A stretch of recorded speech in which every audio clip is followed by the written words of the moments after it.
Pronto. Então é isso. Boa noite, pessoal. Agora, oficialmente abrindo aí o encontro, né? O pessoal que chegar mais tarde é só ver no YouTube, né? Esse comecinho nosso. Eu quero tentar manter assim uma pontualidade, que eu sei que todos também têm compromissos, né? Então, bom, o que nós vamos fazer hoje é ler a parte 4 do Inibição, Sintoma e Angústia. É uma parte muito bacana, porque o Freud ele começa a querer aplicar esses conceitos que ele está desenvolvendo, ele desenvolveu nas 3 partes anteriores, em casos clínicos, né, que ele escreveu. Então, é muito bacana para quem conhece os casos clínicos do Freud, né, você ir identificando aquilo que ele está falando no Inibição, Sintoma e Angústia, nos casos clínicos, ou seja, ele tentando aplicar aquela base conceitual em textos assim anteriores dele. Então ele está colocando à prova a teoria dele, que é muito bacana. E eu queria dizer para vocês, gente, tem um curso que o Fabiano, né, nosso colega do Instituto, está justamente oferecendo sobre os casos clínicos do Freud, para quem gosta, quem acha interessante. Eu adoro, eu acho que esse curso dele está sendo muito legal. Ele está pegando um a um. Ele pegou essa editora da Autêntica e ele está desenvolvendo todos os casos clínicos do Freud, assim, passo a passo, né? Como é que se forma o raciocínio dele. Então, ele está falando do caso Dora, se eu não me engano, do Pequeno Hans também, que é justamente o que a gente vai ver hoje, né? Então, é um curso bem bacana. Se vocês quiserem, depois eu posso mandar o link no grupo lá sobre esse curso dele. Boa Ah, noite. boa noite. Então, vamos lá. Eu vou compartilhar a tela, né, para a gente fazer a nossa leitura habitual, acompanhando aí pela tela. Hoje eu acho que eu consegui fazer de um jeito um pouco melhor, porque com aquelas 2 páginas não estava legal, né? Vocês estão conseguindo ver direitinho, gente? Tá? Então, Tá ótimo. perfeito. Show de bola. Então, vamos lá. A parte 4 do Inibição, Sintoma e Angústia. Freud começa. Consideremos, em primeiro lugar, uma zoofobia histérica infantil. Por exemplo, a fobia de cavalos do pequeno Hans. Um caso certamente típico em seus traços principais. Já à primeira vista, percebemos que, num caso real de doença neurótica, a situação é bem mais complicada do que poderíamos imaginar enquanto lidávamos com abstrações. Então, justamente, ele quer sair do campo das abstrações e trazer para o caso clínico. É preciso algum trabalho para resolver qual é o impulso reprimido, qual o seu sintoma substitutivo e onde se acha o motivo da repressão. Veja só, eu vou repetir porque é justamente esse o trabalho que ele vai fazer na parte 4. Então, resolver qual é o impulso reprimido, em primeiro lugar, né? Porque tem que ter um impulso reprimido para a formação de um sintoma neurótico. Outro qual que é o sintoma propriamente dito, né? Esse sintoma substitutivo, e onde se acha o motivo da repressão. Também? Então, essas 3 partes ele vai tentar encontrar no caso do homem, do pequeno Hans e depois do Homem dos Lobos. Né? Ele vai tentar fazer até uma correlação entre um e outro. Então, o pequeno Hans se recusava a sair à rua porque tinha medo do cavalo. Esse é o material bruto do caso. Né? Essa é a queixa. Né? A pessoa chegou no consultório e fala: bom, meu filho ele não consegue ir para a rua, e ele fala que ele tem muito medo do cavalo. Daí ele fala: qual é o sintoma? O desenvolvimento da angústia, a escolha do objeto da angústia, a renúncia ao livre momento, ao livre movimento, ou a várias dessas coisas ao mesmo tempo? Onde está a satisfação que ela proíbe a si mesmo? Por que ele tem que proibi-la? Ou seja, por que acontece a repressão? Né? Então, inicialmente, pode-se responder que o caso não é tão enigmático. O incompreensível medo dos cavalos é o sintoma. A incapacidade de sair à rua é uma inibição. Lembra, gente, da parte 1 da inibição? Então, um desinvestimento libidinal. Então, ela tem uma incapacidade de sair à rua, a criança. No caso, o pequeno Hans. E uma restrição que o eu impõe a si próprio para não despertar o sintoma da angústia. Faz sentido? Então, assim, ele está falando, gente, a gente poderia explicar de uma forma bem simples, que seria, bom, já a gente já sabe, o sintoma é a incapacidade, é o medo do incompreensível dos cavalos, é a fobia em si, né? A, a incapacidade de sair à rua seria uma inibição, né? E a angústia seria o que o eu impõe para não. Quer dizer, aliás, essa restrição que o eu impõe a si próprio seria justamente para não despertar a angústia. Então, nesse ponto, ele está falando dos três pontos do texto, né? Que é a inibição, sintoma e angústia, certo?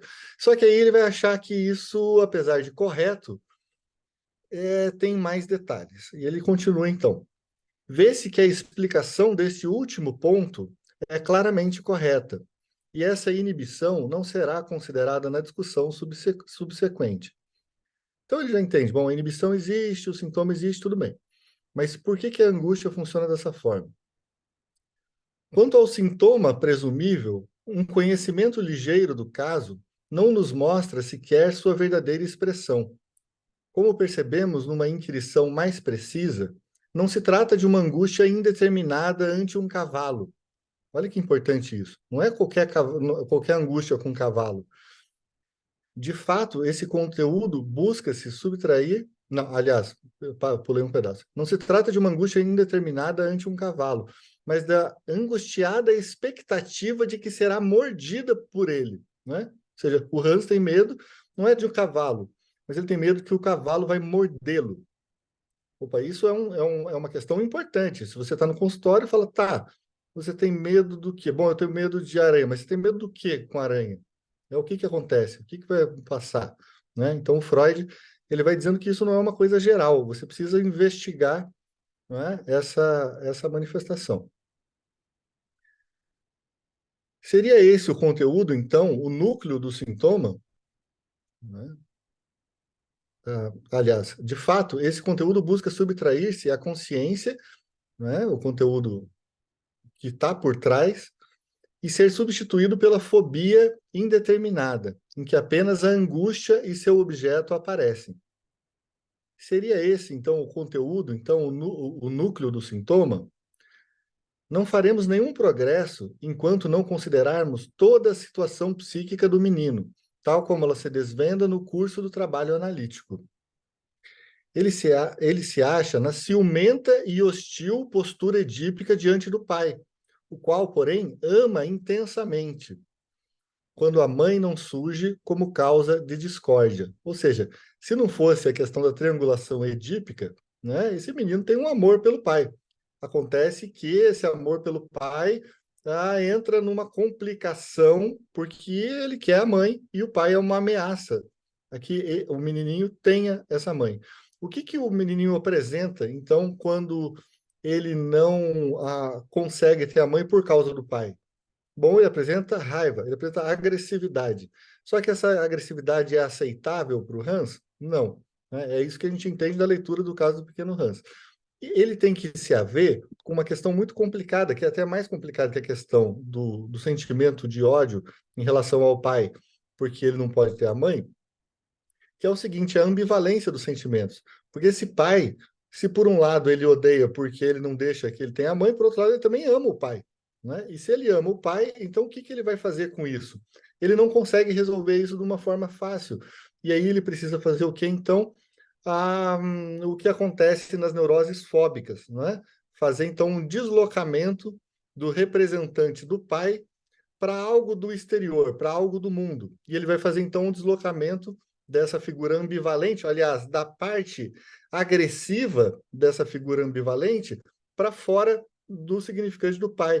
Então, ele vai buscar o quê? O cavalo. Né? O cavalo é que, na verdade, quer castrá-lo, quer mordê-lo, né? Quer arrancar o seu pipi, né? Como o Freud vai sugerir. Né? Então, vamos lá. Ele se acha, né, na ciumenta e hostil postura edípica diante do pai. Porém, o ama intensamente quando a mãe não surge como causa da discórdia. Um conflito da ambivalência, portanto, um amor fundamentado e um ódio não menos justificado, ambos dirigidos para a mesma pessoa. Sua fobia tem de ser uma tentativa de solucionar o conflito. Olha como é interessante. O sintoma é uma tentativa de solucionar um conflito, né? Então, tais conflitos gerados pela ambivalência são muito frequentes, e deles conhecemos outro desenlace típico, em que um dos dois impulsos, geralmente o afetuoso, fortalece-se bastante, enquanto o outro desaparece. Ou seja, ele não passa então a odiar o pai, né? Ele tem uma ambivalência, ele ama o pai e odeia o pai, mas a parte que fica no consciente do pequeno Hans é a parte que ele ama o pai, né? Porque essa parte é fortalecida por várias questões, né? Inclusive por questões sociais. Ele mantém o amor pelo pai, né? Embora ele esteja em conflito com o pai em seu inconsciente, né? Então, apenas o caráter exagerado e compulsivo da afeição nos revela que tal postura não é a única presente, que ela está sempre em guarda para manter suprimido o seu contrário. Ou seja, qual que é o contrário, né? A parte que ama e a parte que odeia, certo? E nos leva a imaginar um processo em que caracterizamos de repressão por formação reativa no eu.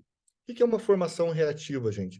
É quando esse sentimento agressivo, não é? Ele vem apresentado de uma forma meio estereotipada ou numa submissão, ou num sentimento amoroso, né, em relação ao pai. Mas, no fundo, o que ele está? Tá odiando o pai. Mas ele não pode aceitar esse ódio e não pode aceitar ainda tranquilamente essa ambivalência. E justamente a dificuldade em lidar com a ambivalência é uma questão do sintoma neurótico.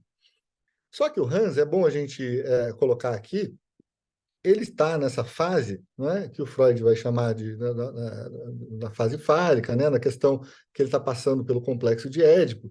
Então, aqui, o que a gente tem é que esse menino ele já tem condições de simbolizar essa ambivalência de alguma forma, mesmo que através da formação de sintomas, né? Mas tudo isso aqui se dá através de cadeias significantes. Então, ao invés do pai, vai o cavalo, né? Mas ele tem condições de lidar com isso.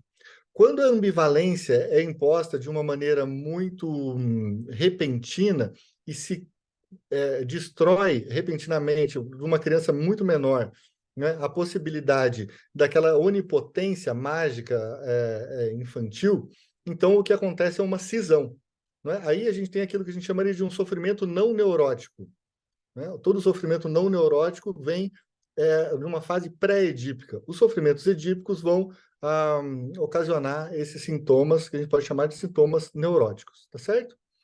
Então vamos lá. Outra coisa que percebemos com segurança nesse meio tempo, o impulso instintual que sofre a repressão é um impulso hostil em relação ao pai. Obtivemos a prova disso na análise ao rastrear a origem da ideia do cavalo que morde.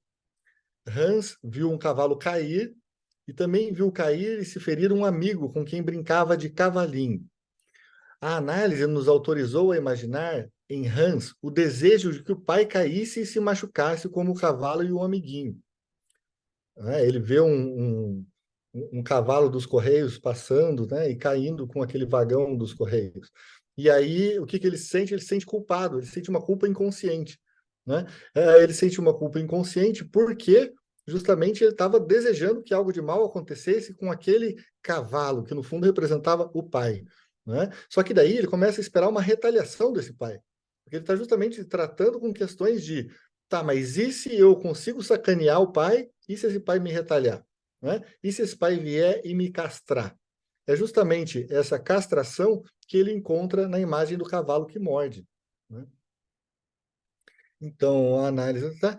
As relações entre isso e a partida de alguém por ele observada fazem supor que o desejo de eliminação do pai também teve expressão menos hesitante, né?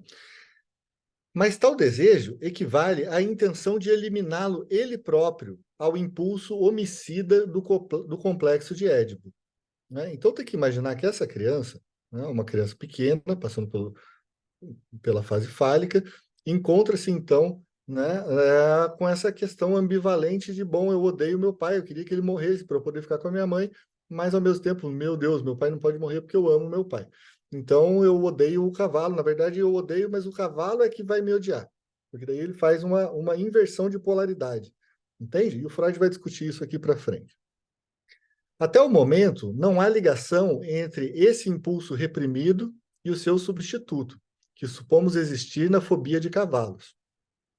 Simplifiquemos agora a situação psíquica do pequeno Hans, dispensando o fator infantil e a ambivalência. Digamos que ele seja um jovem servente de uma casa, enamorado da patroa que goza de certas demonstrações de afeto por parte dela. É seguro que odeia o patrão, mais poderoso que ele, e bem gostaria de sabê-lo afastado. A consequência mais natural dessa situação é que ele tema a vingança desse patrão, que nele se desenvolva um estado de angústia diante dele, exatamente como a fobia do pequeno Hans diante de um cavalo. Isso significa que não podemos caracterizar como sintoma a angústia dessa fobia. Prestem atenção. Se o pequeno Hans, enamorado de sua mãe, demonstrasse medo diante do pai, não teríamos o direito de lhe atribuir uma neurose, uma fobia. Não é? Estaríamos diante de uma reação afetiva perfeitamente compreensível.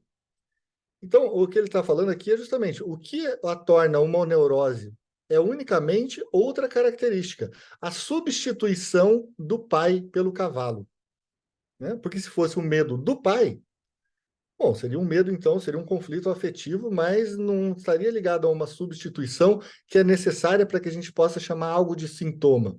Né? Porque se ele sabe que ele está com medo do pai, ele fala, não, eu quero que meu pai fique longe.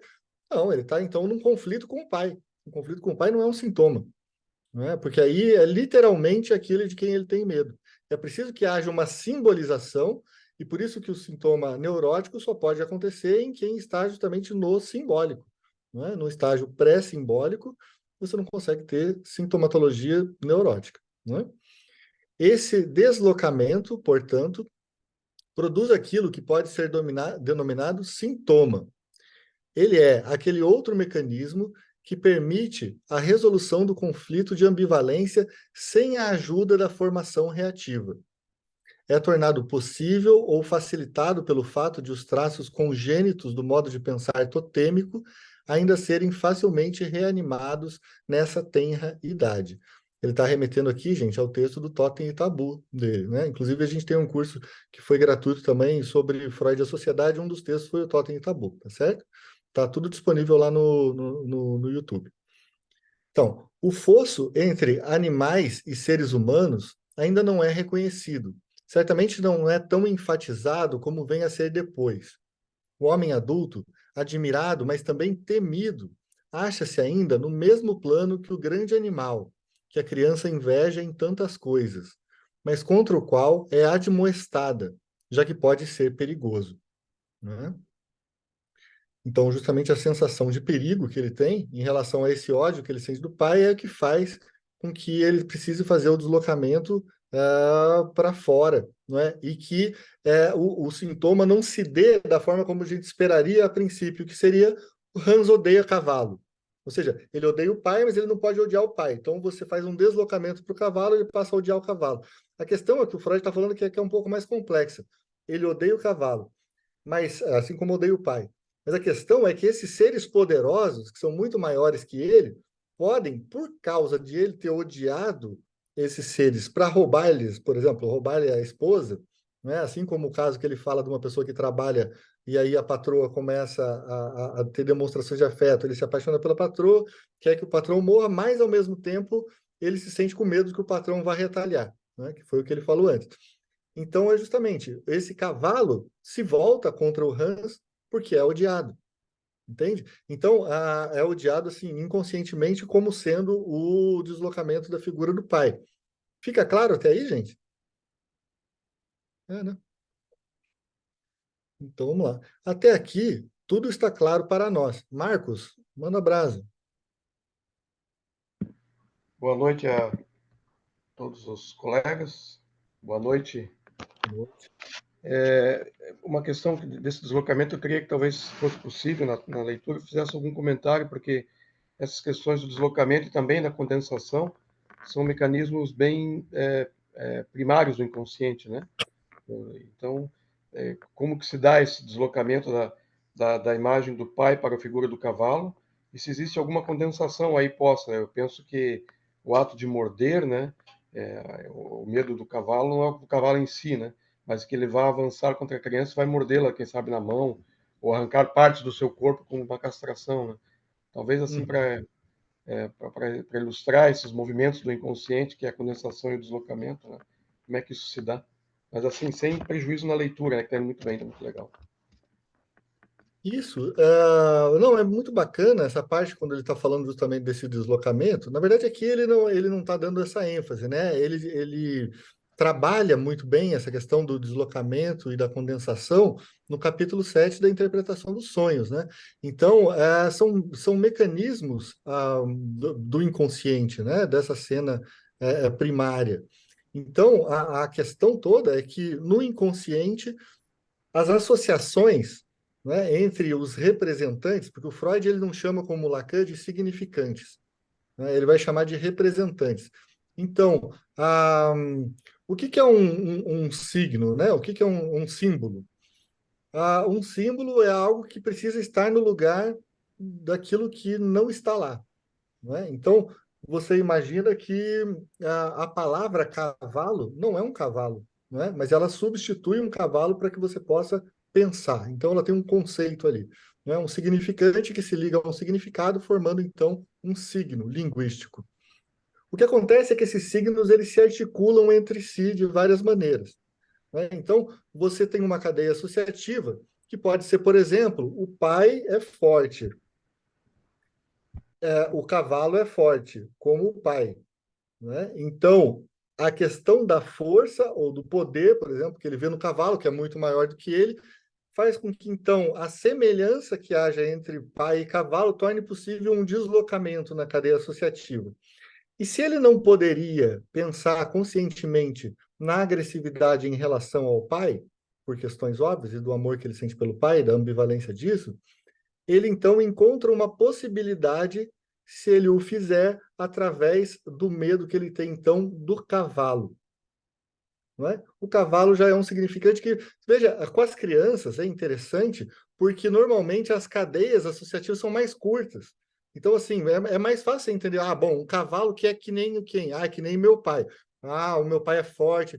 E aí depois, o cavalo é forte. Aí você fala, bom, então, na verdade, o que ele está querendo dizer quando está falando de cavalo pode ter alguma questão a ver com o pai. Nas crianças, essas cadeias são mais curtas porque isso já pode aparecer no consciente. Por exemplo, tem uma certa inocência, né, no próprio inconsciente, aliás, no eu infantil, que não faz com que se recalquem tantas camadas da cadeia associativa. Né? Você vai recalcar só o do pai, mas o seguinte, que era o cavalo, já está tudo certo. Agora, e se você fosse além na cadeia associativa? Você falar, tem o cavalo, mas tem também a, a franjinha que ele tem no cavalo de casa. Ah, bom, então a franjinha que ele tem no cavalo de casa, daqui a pouco ele está com medo, então, das mulheres que usam franja. Então, ou seja, para os adultos, essa cadeia associativa vai ficando, o deslocamento vai tendo que ser para cada vez mais longe para que algo possa tomar espaço na consciência. Né? Essa é a ideia do Freud. Né? Acontece que, né, aí, bom, da condensação, eu acho que até eu não conseguiria fazer assim, um raciocínio sobre isso nesse momento, mas a condensação seria um outro movimento, né? Seria o de você, então, tomar um representante que agregasse uma série de atributos, não é? E você pode, então, até pensar que talvez o próprio cavalo possa ser uma condensação, né? Isso que eu falei, isso que eu imagino, que o cavalo pode se tornar essa condensação da força, né? Da violência que ele percebeu que o cavalo derrubou o amiguinho, né? Então ele pode fazer uma injúria, cometer um, né? Então a Isso. figura, o significante do cavalo acaba se tornando condensado de vários atributos que o próprio pai Pode. poderia se apresentar, né? É uma forma de imaginar, né? Não que seja É realmente. bem interessante. E, na verdade, na nossa cabeça, muito é assim, né? Eu acho que o representante ele vai tomando força, quanto mais ele consegue condensar alguns conceitos que ficam perdidos por ali. Então, o que se trata em todo conflito edípico é justamente de uma disputa de forças. Né? Então, é muito interessante como nas neuroses a gente tem que estar sempre prestando atenção em qual que é a disputa de forças que esse paciente está envolvido. Né? Tem que ter uma questão de poder relacionada. Né? Então, assim, mesmo que a pessoa, não, mas é uma questão de sexualidade, tudo bem, mas vai ter uma questão de poder por trás também. Não é? Nas questões histéricas, né? Nas questões neuróticas obsessivas, todas, inclusive nas fóbicas, como a gente está vendo, todas elas vão envolver relações de força, certo? Então vamos lá, ele fala aqui, então até aqui está tudo claro para nós. Mas em outro ponto, a análise da fobia do pequeno Hans nos decepcionou inteiramente. A distorção que constitui a formação do sintoma não é feita no representante, que é o conteúdo ideativo, do impulso instintual a ser reprimido, mas em um completamente diferente dele, que corresponde apenas a uma reação ao que é realmente desagradável. Estaria mais de acordo com nossa expectativa se o pequeno Hans tivesse desenvolvido, no lugar do medo ante os cavalos, uma inclinação a maltratar cavalos, não é isso? Então ele odiava o pai, odeia o cavalo. Mas, né, de vê-los caindo, se machucando, porventura estrebuchando até morrer, né, e a agitação das pernas. Algo assim apareceu de fato em sua análise, mas não se destacava absolutamente na neurose. E, curiosamente, se ele tivesse dirigido a sua hostilidade apenas contra os cavalos e não contra o pai, como sintoma principal, não julgaríamos de forma nenhuma que ele sofria de uma neurose. Então, alguma coisa está errada, seja em nossa concepção de repressão, seja em nossa definição de um sintoma. Está colocando em jogo aí. O Freud o tempo inteiro está colocando em jogo a teoria dele inteira, que é muito bacana, é uma atitude muito honesta intelectualmente. Algo nos chama a atenção de imediato, naturalmente. Se o pequeno Hans se importasse realmente dessa forma em relação aos cavalos, o caráter do impulso, chocante, agressivo, não teria sido mudado pela repressão, apenas seu objeto. Sem dúvida, há casos em que a repressão não faz mais do que isso, mas na gênese da fobia do pequeno Hans ocorreu mais. O quanto mais é algo que percebemos a partir de um trecho de outra análise. Já vimos que o pequeno Hans expressou como conteúdo de sua fobia a ideia de ser mordido por um cavalo. Ora, depois pudemos saber algo sobre a gênese de outro caso de fobia animal, em que o lobo era o animal temido, pois tinha igualmente o significado de substituto do pai. Ele está falando do Homem dos Lobos, né? É o outro caso clínico também lá no curso do Fabiano. Após um sonho que a análise conseguiu elucidar, desenvolveu-se nesse garoto o medo de ser devorado por um lobo, como um dos sete cabritinhos do conto de fadas. O fato de o pai do pequeno Hans haver comprovadamente brincado de cavalinho com ele fora determinante na escolha do animal gerador de angústia, certamente. Assim também se pôde estabelecer, de maneira no mínimo bastante provável, que o pai do paciente russo, o Homem dos Lobos, né, que fez análise comigo quando já tinha mais de 20 anos de idade, havia imitado um lobo nas brincadeiras com o filho, ameaçando devorá-lo. Mas olha que aí tem uma diferença, né? Não é ameaçando castrá-lo, é ameaçando devorá-lo. Desde então, encontrei um terceiro caso, o de um jovem americano que não chegou a desenvolver uma fobia de animal, mas que justamente por isso ajuda a compreender os outros casos. Sua excitação sexual fora despertada por uma fantástica história infantil que lhe haviam lido de um chefe tribal árabe que perseguia um indivíduo feito de substância comestível, a gingerbread man, a fim de devorá-lo. Né? Seria aqueles biscoitinhos de Natal, né? Então, bom, ele próprio se identificava com esse homem comestível. O chefe árabe era facilmente reconhecível como substituto do pai, e essa fantasia tornou-se o primeiro fundamento de sua atividade autoerótica. Ser devorado. Né? Mas a ideia de ser devorado pelo pai é típico e antiquíssimo material de infância. São de conhecimento geral as analogias do campo da mitologia, Cronos. Né? Não tem aquela... até tem um quadro interessante, se eu não me engano, quem que devora o filho? Tem uma pintura muito famosa. Cronos devora Zeus, né? Cronos Que é devora Cronos Zeus, mas tem devorando, a né? pintura, tem a pintura.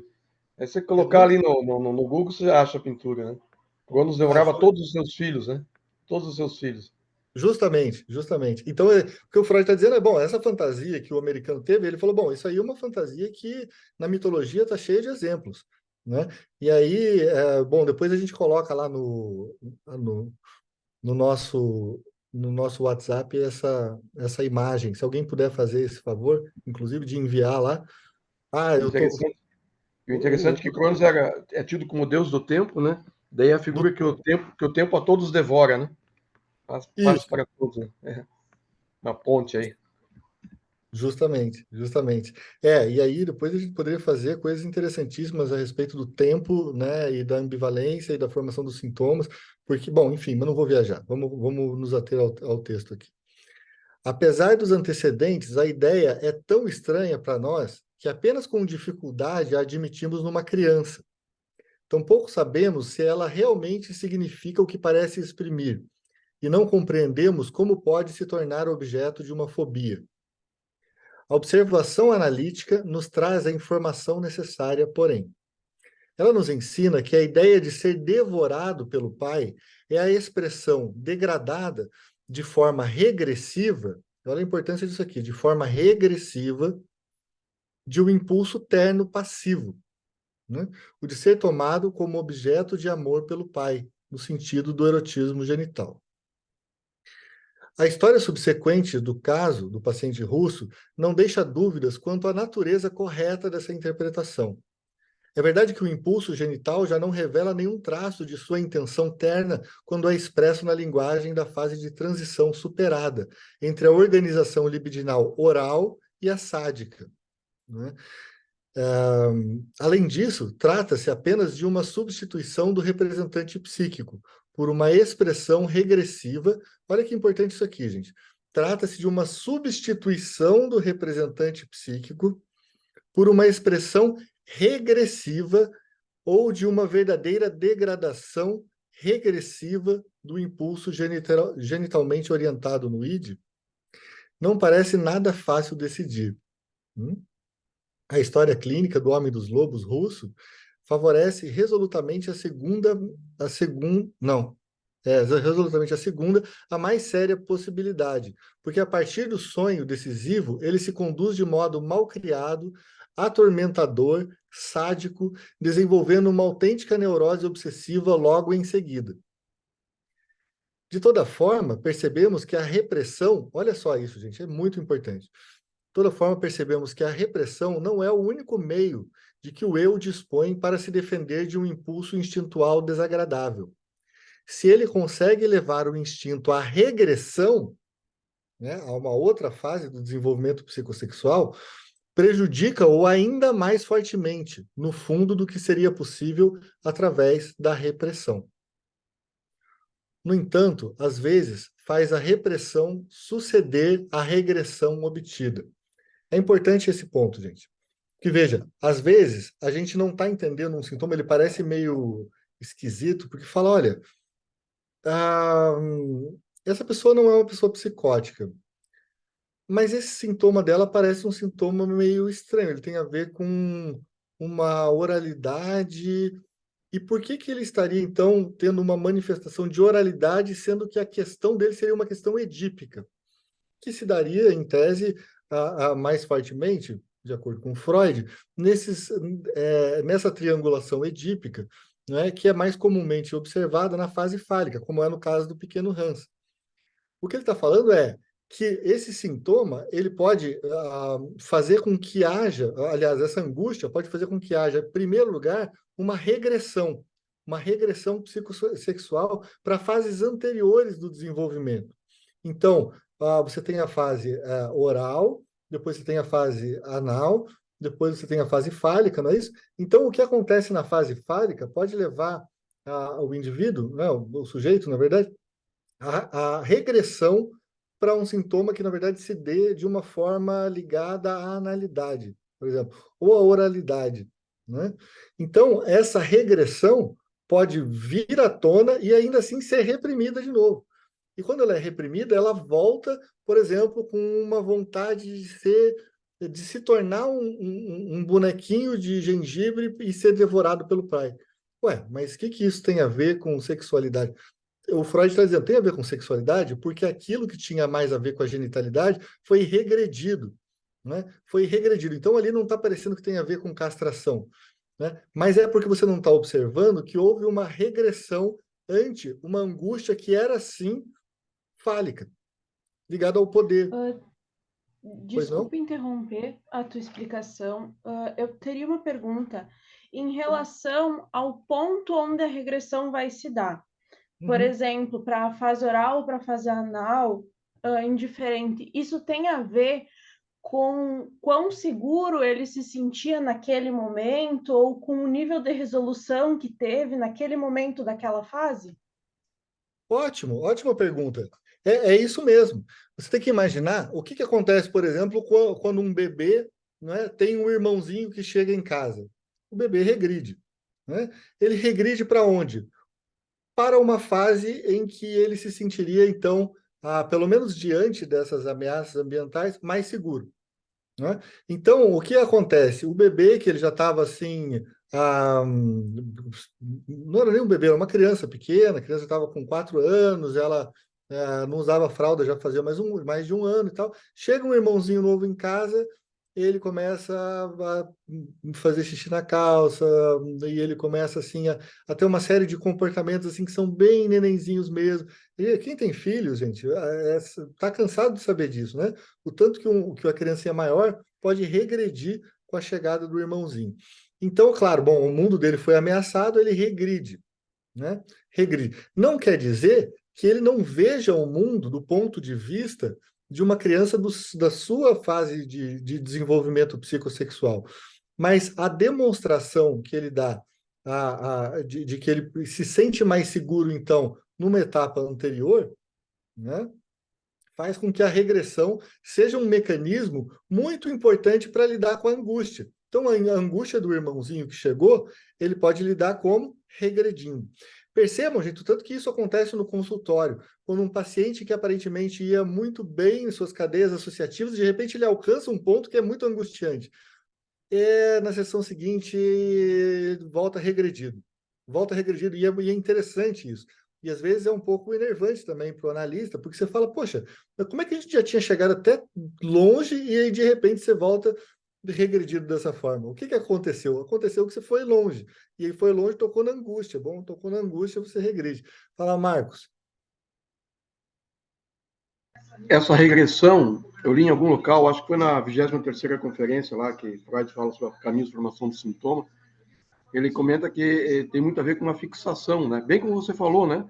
Uma fixação, uma fase onde havia maior garantia ou de satisfação pulsional, onde havia mais tranquilidade nesse sentido. Então, há uma fixação que seria quase como com recalcamento primário, né? Recalcamento anterior ao recalcamento que agora se vive nesse momento que ele precisou recalcar de novo numa regressão, né? A regride para onde? Para um ponto específico, né? Que é esse ponto de E fixação, né? ao ponto de fixação. E são justamente esses pontos de fixação, né, que vão formar justamente no narcisismo primário, né, os pontos, as categorias, né, que a pessoa vai adquirir então um senso para julgar o mundo, né, tipo de dentro e fora, né? Então por isso que, por exemplo, uma pessoa que está fixada, por exemplo, na fase anal, né, como em muitas neuroses obsessivas, você vai observar que aquela pessoa tem várias características que são conflitos da fase anal. Aí você vê, bom, a pessoa que está, então, um neurótico obsessivo, e ele está preocupado com reter, por exemplo, dinheiro, ou reter as informações, ou a cobrar, ou ao dever, né? Ou a culpa, que são coisas muito comuns, assim, que são conflitos comuns do bebê e da mãe, justamente na época da fase anal. É que, bom, ele passou pela fase anal e ali ele conseguiu se estabelecer bem. Agora, quando chegou na fase fálica, e aí ele continuou sendo cobrado, né, para que por várias questões sociais, para que ele se comportasse muito bem, para que ele retivesse as coisas. Ele fala: bom, eu não sei como lidar com esse conflito, né, a não ser fazendo uma regressão à fase anal, né? Então você vê que pessoas que têm características muito anais, né, que tem a ver com reter, que tem a ver com limpeza, que tem a ver com várias coisas assim, são conflitos de um período de desenvolvimento anterior, né, ao período edípico. Não quer dizer que o conflito que aquela pessoa experimente não seja um conflito triangular edípico, entende? Que envolva papai, mamãe e bebê, entende?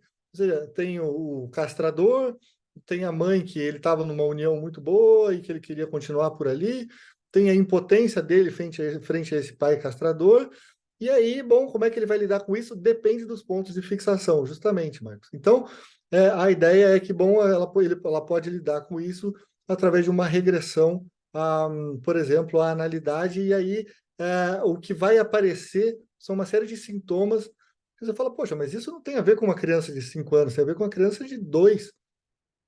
E aí você fala, bom, mas é claro, ela regrediu, a de 5 regrediu para 2, e aí assim mesmo, aquele conteúdo para passar para o consciente não era tão comumente, não é tão óbvio assim.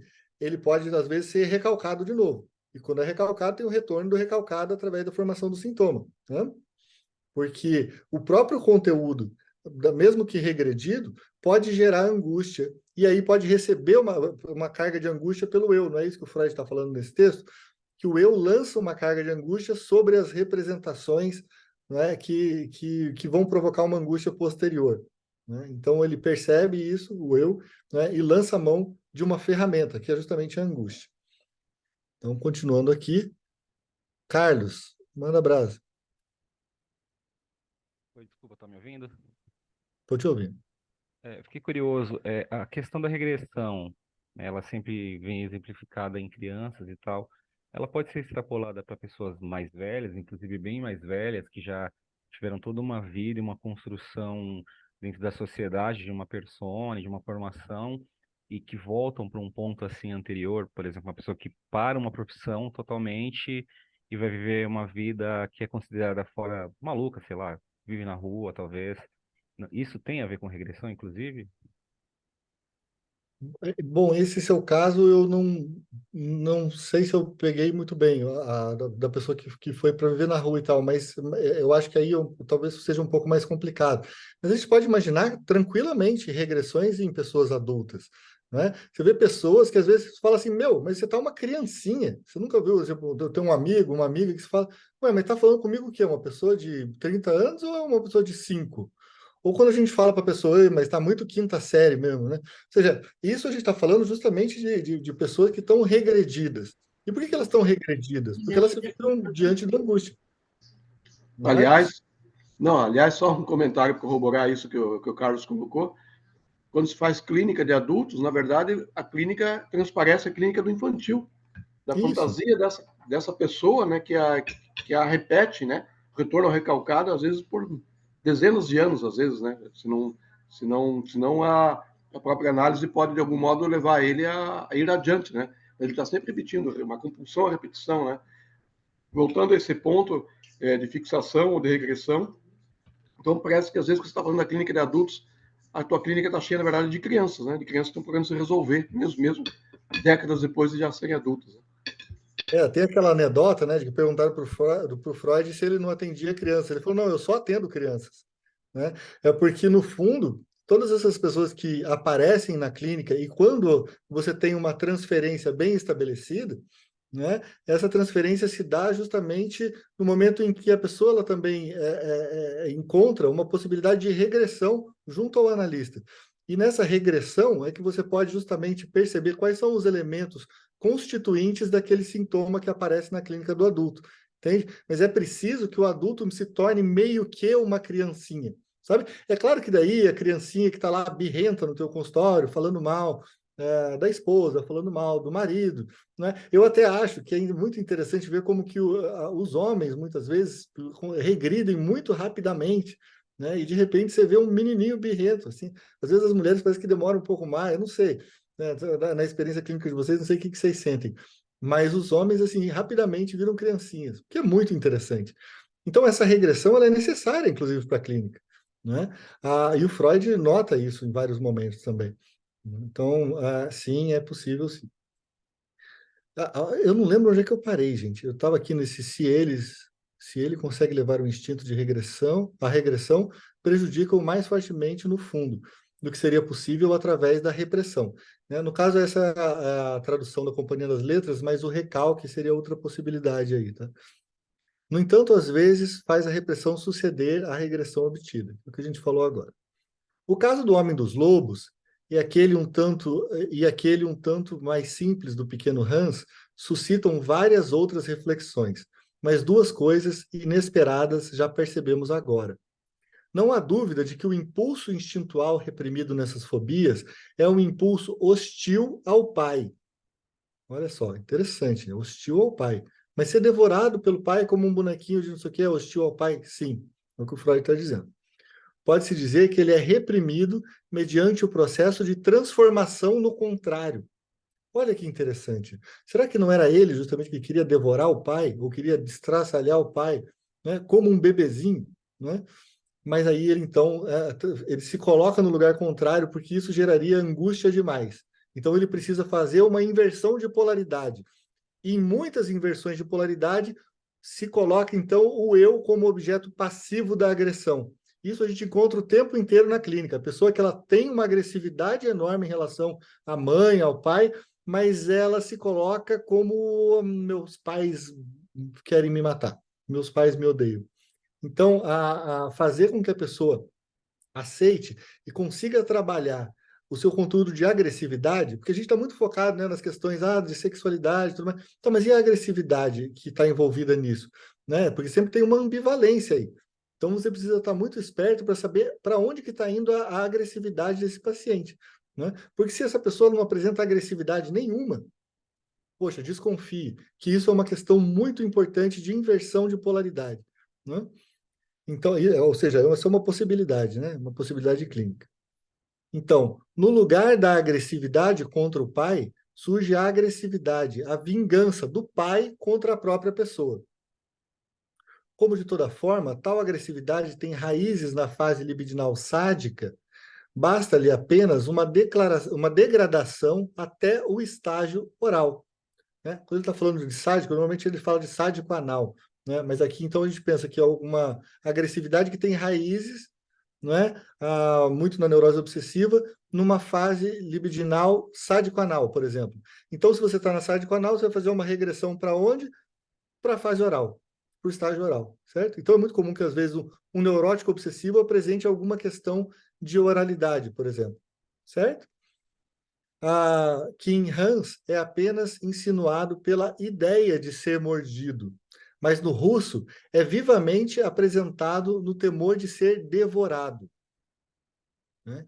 Além disso, a análise permite constatar, sem sombra de dúvida, que outro impulso instintual sucumbiu simultaneamente à repressão. O impulso oposto, de natureza terna e passiva em relação ao pai, que já havia alcançado o nível de organização libidinal genital fálica. Ou seja, dessa organização da fase fálica, não é? Que tem a ver com a genitalidade. Então, o que ele está querendo falar com a genitalidade? Que tem a ver com os órgãos sexuais? Não, que tem a ver com um desenvolvimento psicossexual de um tipo de organização mais madura. Então, às vezes, uma parte da afetividade consegue chegar até a consciência, mas a outra parte não, porque a gente está falando de coisas ambivalentes, amor e ódio. Às vezes a agressividade é possível que chegue, mas, por exemplo, imaginem uma cena seguinte, a pessoa que viu a velhinha atravessar a rua. Só que aquela velhinha, ela não era tão velhinha assim, e na verdade, quando ele viu, ele inconscientemente viu a mãe. Aquilo despertou uma angústia, porque ele teria uma atração sexual justamente pela figura materna. E qual que é o problema? O problema é que ele não pode ter uma atração sexual pela figura materna, porque isso é um incesto. Então, o que apareceu nele nesse momento? Bom, ele quis, naquele momento, acelerar e atropelar a velhinha. Poxa, às vezes o paciente chega no consultório falando só isso. Fala, nossa, eu não sei por que eu quis atropelar uma velhinha na rua. Onde que eu estou com a cabeça? Fala, bom, mas e como é que é essa velhinha? Quem é? Como é que ela era? O que ela te lembra? E você vai desenvolvendo, de repente você fala, ela te lembra a mãe. Ele, me lembra minha mãe, mas eu não tenho nenhuma vontade de matar a minha mãe. Eu falo, não tenho nenhuma vontade de matar. Mas tem uma outra coisa que está reprimida dentro da sua cabeça. Só que só a parte de matar é possível chegar numa manifestação consciente sua. A parte da sexualidade não é possível, não é? Então, percebem como que isso se dá de uma forma assim meio complicadinha, mas que na clínica a gente consegue ir desvendando? Isso é muito interessante, gente. Esse software do Freud ainda roda muito bem, né? Esse software do Édipo. Porque para quem está começando, gente, em psicanálise, às vezes a gente ouve, mas que historinha boba, não é? É tão complexa a vida humana, como é que fica? É porque, veja, a gente tem que fazer isso transcender. Isso é só um conto, não é? Essa coisa do Édipo, já que o filho quer roubar a mãe do pai. Veja, isso é uma coisa assim que parece bobinha, porque justamente é um drama pequeno, um drama de criança. O que o Freud está dizendo é que o nosso inconsciente é bobinho mesmo. O nosso inconsciente é uma criancinha, né? Então, a gente que está trabalhando na clínica precisa saber trabalhar com as criancinhas de alguma forma, de uma forma ou de outra, certo? Então, vamos lá. Esse outro parece ser o mais importante para o desfecho final do processo de repressão. Ele experimenta a regressão mais pronunciada, tem influência decisiva no conteúdo da fobia. Portanto, ali, onde começamos por investigar um só impulso instintual, temos de reconhecer a convergência de dois desses processos. Um dos impulsos instintuais atingidos, a agressividade sádica em relação ao pai, e a postura terna e passiva diante deles, né? São pares de opostos. Então, formam um par de opostos. Mais ainda, apreciando corretamente a história do pequeno Hans, percebemos que com a formação de sua fobia, também foi abolido o terno investimento objetal relativo à mãe. Né? Então, aquela atração pela mãe também vai embora. Né? Algo não revelado pelo conteúdo da fobia. Trata-se, no caso de Hans, no paciente russo, isso é muito menos claro, de um processo de repressão que atinge quase todos os componentes do complexo de Édipo. Os impulsos hostis e afetuosos em relação ao pai e o afetuoso no tocante à mãe. Essas são complicações indesejáveis para nós que queríamos estudar apenas casos simples de formação de sintoma em decorrência da repressão. Ou seja, a regressão, ela atrapalha muito o nosso trabalho, ela dificulta o nosso trabalho. Né?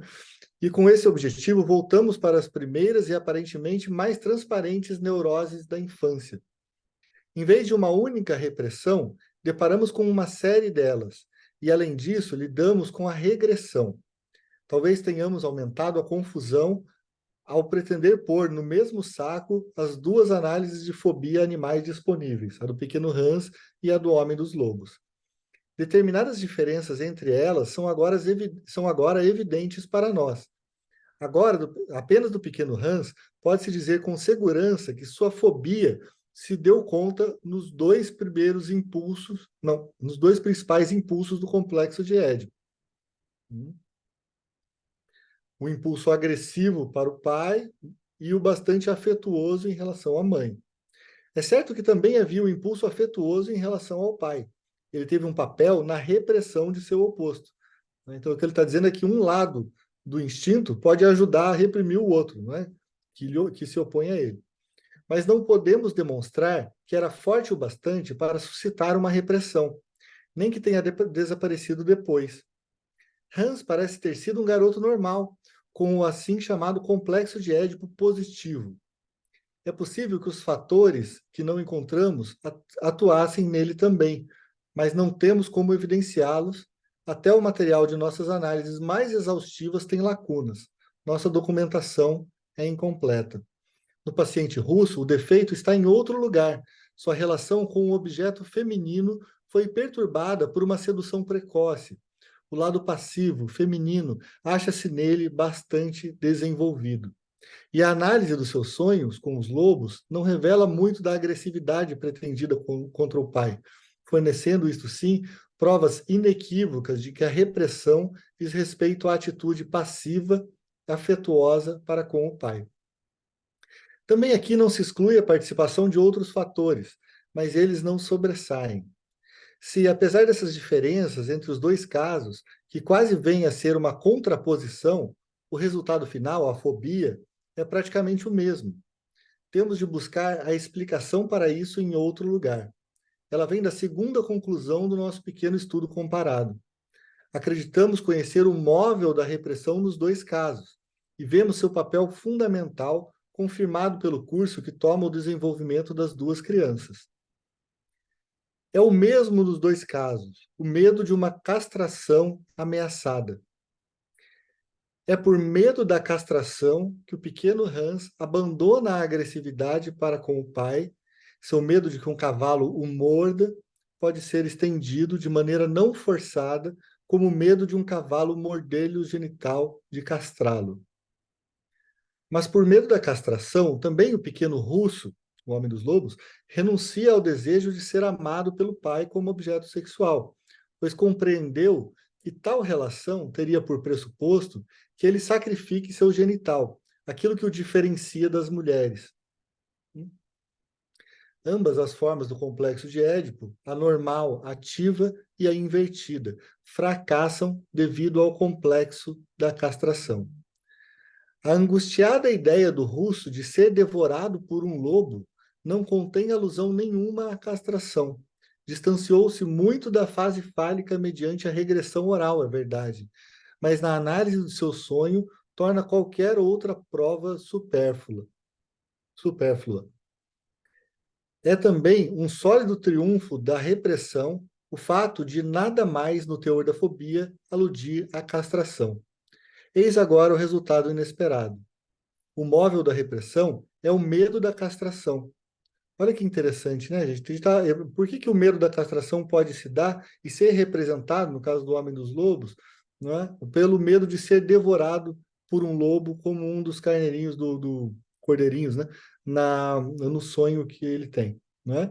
Então ele está mostrando, bom, é porque ele estava regredido para a fase oral. E na regressão, então, da fase oral, a castração se demonstra numa forma de ser devorado, né? Mas se trata, sim, de um conflito edípico, tudo mais. Bom, o Homem dos Lobos, gente, é o caso mais complicado dos casos clínicos do Freud, né? Tem muita gente que fala que, inclusive, o Homem dos Lobos foi a primeira descrição de um caso borderline, por exemplo, pela psicanálise, né? Realmente, o Homem dos Lobos é um caso bem mais complicado, tá? De todos os casos clínicos do Freud. Então, é o medo da castração. Os conteúdos do medo, ser mordido por um cavalo e ser devorado por um lobo, são substitutos distorcidos do conteúdo ser castrado pelo pai. Agora entenda, gente, ser castrado pelo pai não quer dizer ser castrado no sentido simplesmente de, porque o pai vai cortar o pipi. Não, porque o pai vai provocar a castração num sentido muito mais amplo, metafórico, né? Toda vez que se diz, você não pode fazer isso, diz não, você não vai dormir com a mamãe, você vai lá para o seu quarto, essa mulher é minha, essas coisas que os pais às vezes dizem para as criancinhas, né? E aí a criança vai entendendo que, bom, ela não é toda poderosa como ela imaginava. E aí, então, ela precisa se submeter de alguma forma à lei do mundo. E a lei do mundo impõe que tem um pai, né? Esse pai pode ser, inclusive, a própria mãe, o pai pode ser qualquer cuidador, pode ser o mundo, né? Que vai castrar, então, o desejo dessa pessoa, certo? Desse sujeito. Foi esse que sofreu verdadeiramente a repressão. No russo, ele era a expressão de um desejo que não pôde subsistir em face da revolta da masculinidade. Em Hans, exprimia uma reação que transformou a agressividade em seu oposto. Mas o afeto da angústia, que constitui a essência da fobia, não vem do processo de repressão. Então, olhe lá, gente, o que ele está dizendo? Que antigamente, como a gente falou nos encontros passados, a repressão fazia o distanciamento de afeto e representação, esse afeto circulante se tornava angústia. Era a teoria da angústia anterior do Freud. Agora o que ele está falando não, o eu produz a angústia justamente para que certas representações sejam reprimidas, sejam recalcadas.